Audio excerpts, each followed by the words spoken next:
Good morning. పొద్దున్నే లేచి social మీడియాలోకి వెళ్తే చాలు అసలు దేశంలో ఏం జరుగుతుంది.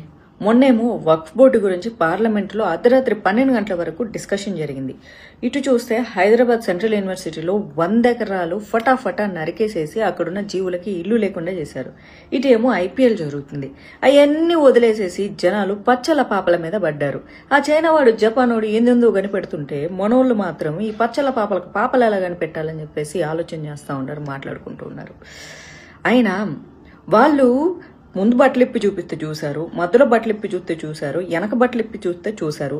చూసింది మీరు, వాళ్ళని పాపులర్ చేసింది మీరు, మళ్ళీ ఇప్పుడు పనిగట్టుకొని ట్రోల్ చేస్తున్నారు ఎందుకు?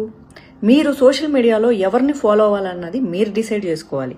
ఎవరికైతే ఫాస్ట్గా సోషల్ మీడియాలో గ్రోత్ వస్తుందో వాళ్ళు పని అంతే ఫాస్ట్గా పడిపోతారు. ఎందుకంటే ఎవరైతే ఫాస్ట్గా పైకి తీసుకెళ్తారో వాళ్ళే పడేస్తారు.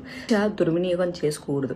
అలాంటి అమ్మాయిలు చూసి కంట్రోల్ చేసుకుంటున్న ప్రతి అబ్బాయికి నేను మనస్ఫూర్తిగా ధన్యవాదాలు తెలియజేస్తున్నాను. మీరు ఎప్పుడు అలాగే బుద్ధిగా ఉన్నానని కూడా చెప్తున్నాను. ఎస్, ఎక్కడో ఒక అమ్మాయి గుడ్డలిప్పి రెచ్చగొట్టి నాలుకలు బయటపెట్టి ఒళ్ళంతా బయటపెట్టి వీడియోలు చేస్తుంటే ఇంకెక్కడో అమ్మాయికి రేపులు జరుగుతున్నాయి. ఆ రీల్స్ చూసి వచ్చి ఇక్కడ రేపులు చేస్తున్నారు. కాబట్టి ఇలాంటి వాళ్ళు అందరూ ఒళ్ళు దగ్గర పెట్టుకొని ఉండాలి.